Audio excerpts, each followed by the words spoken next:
people.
René Jacobs, célèbre chef d'orchestre reconnu pour son expertise dans la musique baroque, nous offre une réflexion fascinante sur l'opéra italien Orfeo de Monteverdi, mettant en lumière la dualité des fins proposées par l'œuvre et l'impact de ses choix sur la compréhension du caractère d'Orphée. L'opéra présente deux finales distinctes, l'un dionysiaque et l'autre apollinien, chacun représentant des aspects opposés du personnage central, Orphée. Liés respectivement à Dionysos et à Apollon, deux divinités au caractère antithétique. Cette dualité reflète les tensions internes de l'artiste, déchirées entre la passion irrationnelle et la rationalité. Le final dionysiaque, caractérisé par la présence des bacchantes enragées, symbolise la dimension passionnée et démesurée d'Orphée, influencée par Dionysos. En revanche, le final apollinien voit l'intervention salvatrice d'Apollon, offrant une conclusion plus harmonieuse et ordonnée à l'opéra. Cette confrontation entre les deux finales met en évidence le conflit entre l'orgueil et la transcendance, thèmes centraux explorés dans l'œuvre. Jacob souligne également l'importance des chœurs moralisateurs à la fin des actes 3 et 4, qui abordent le thème de l'hybris, l'orgueil démesuré, crucial pour la compréhension de l'opéra.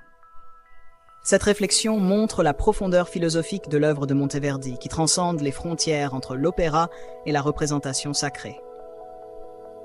En tentant de reconstruire la musique perdue du final dionysiaque, Jacobs cherche à enrichir notre compréhension de l'œuvre et à révéler de nouvelles dimensions de sa signification.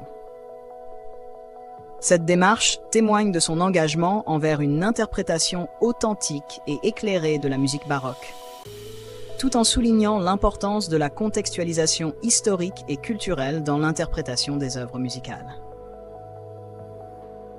Dans un souci d'authenticité, Jacobs insiste sur l'utilisation de méthodes historiquement informées pour reconstruire la musique perdue, combinant des éléments de différentes sources musicales de l'époque baroque. Cette approche reflète son dévouement à restituer fidèlement l'intention artistique de Monteverdi et à offrir une expérience musicale authentique au public contemporain.